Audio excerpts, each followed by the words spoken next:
It's time to talk about one of my favorite books. Over 65 million copies sold, and readers still sometimes blink when you tell them that this cowboy tearjerker novel is actually the prophet Hosea wearing spurs. In Hosea chapter 1, God tells the prophet Hosea to marry a prostitute named Gomer. And Gomer really drags Hosea through the mud. She's a runaway. She runs away, and he goes and gets her, and he brings her back. And it's over and over, and it's just this cycle.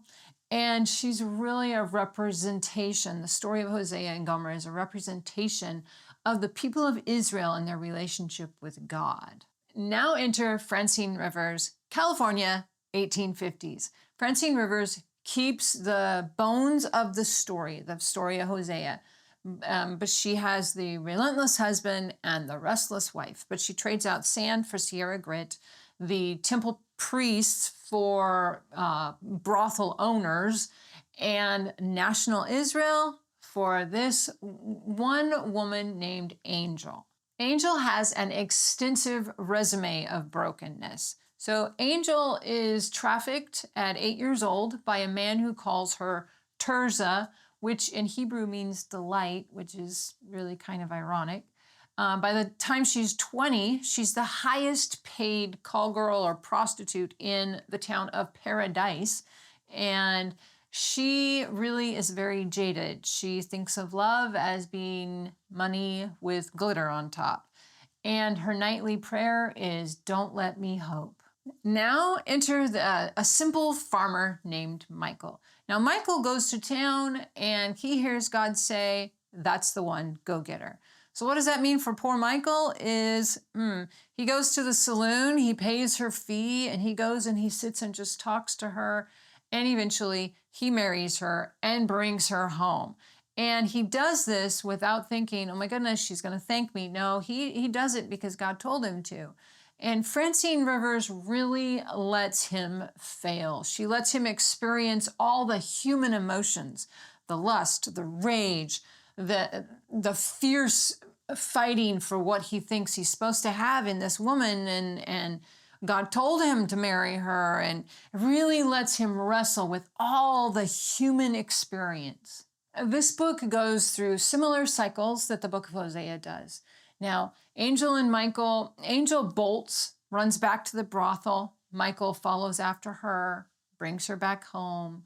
She bolts again, and he brings her back home. And finally, she bolts again, and she ends up in San Francisco at the end of everything she has. She's in an alley, and she hears God say to her, "I paid for you.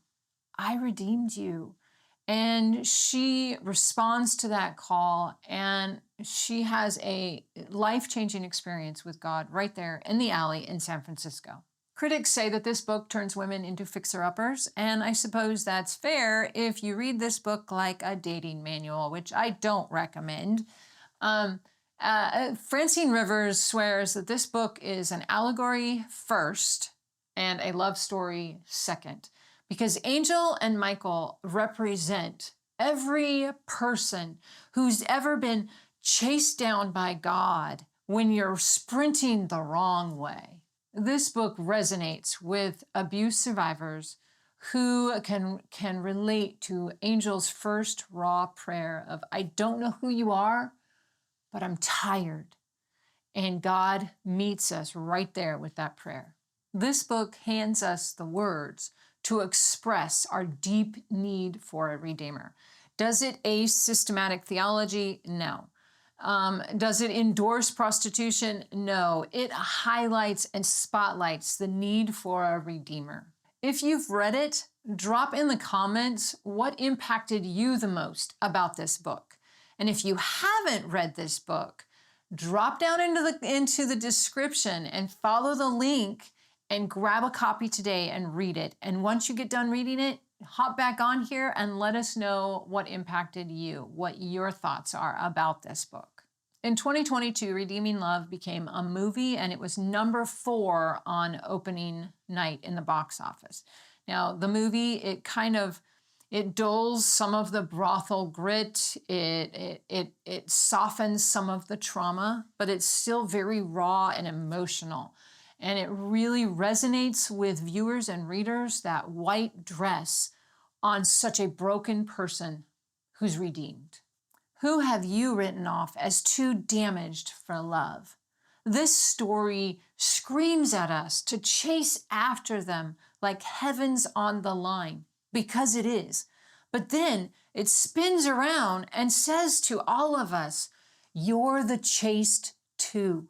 Redeeming love proves that the most jaw-dropping story in the Bible it's not judgment. It's a relentless, all-consuming devotion and love for you and for me from our Creator. Thanks for watching.